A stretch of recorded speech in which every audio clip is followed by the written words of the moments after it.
What's up guys, Odi Bakchis here. This is my Falken tire fuel suspension Nissan S15. Let's check this thing out.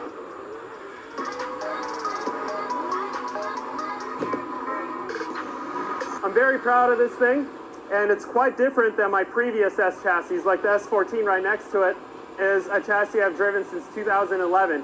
There's been a lot of things that we wanted to improve, and instead of just improving that car and taking it completely apart, we decided to start fresh.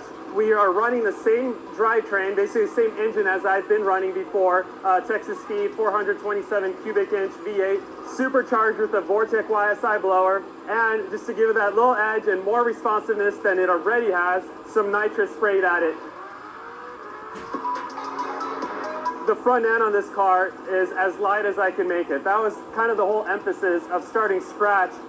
Instead of just changing that car, we wanted to shift as much of the weight towards the back of the car to make it as balanced as possible.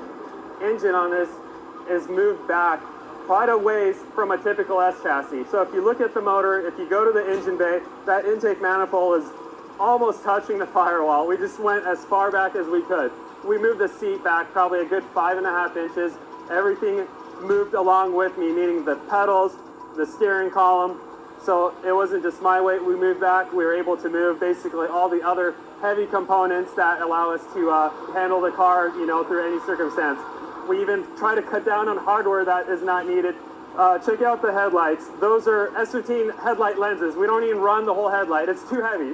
These chassis aren't necessarily balanced from the factory, so we're kind of starting at a deficit, but they handle so well, they're so nimble that I felt like I could make this thing do exactly what I wanted.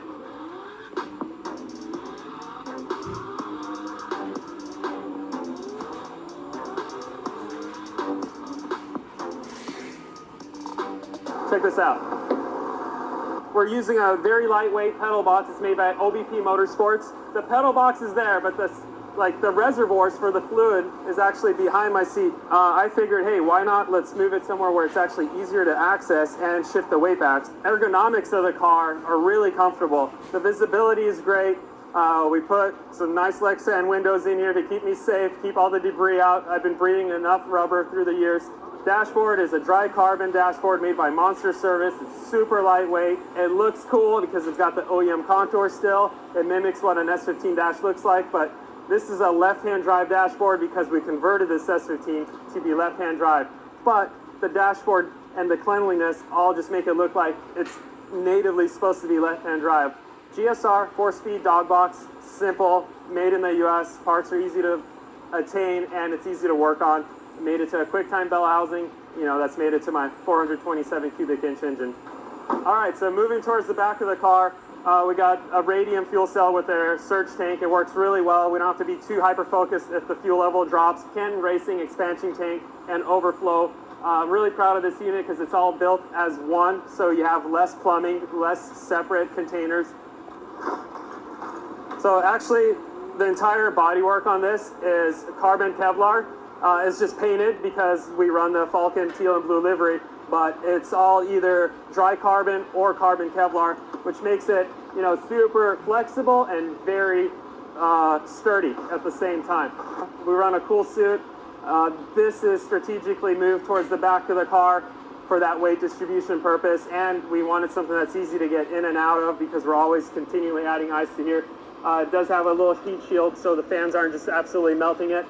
There's a certain section of the car that I want to protect at all costs, and that is squared up right around the radiator, and we try to keep that as tidy to the rear of the car as possible, so it's close to the subframe as possible, because if we get into the wall, we want that kind of permanent structure that's not supposed to bend to be as far away from the wall as possible. From that structure on, it's all kind of consumables at that point. 2 little side bash bars, which are not required by Formula Drift, but I feel like they really save the chassis and a lot of the body work at the same time. In conclusion, this thing's super fun to drive, it rips, and it's giving me the results that I want. The Falken tires keep it glued to the surface, the fuel coilovers are super adjustable even on the bumpiest of terrains, and this thing's just a pleasure to drive. Thank you guys for watching.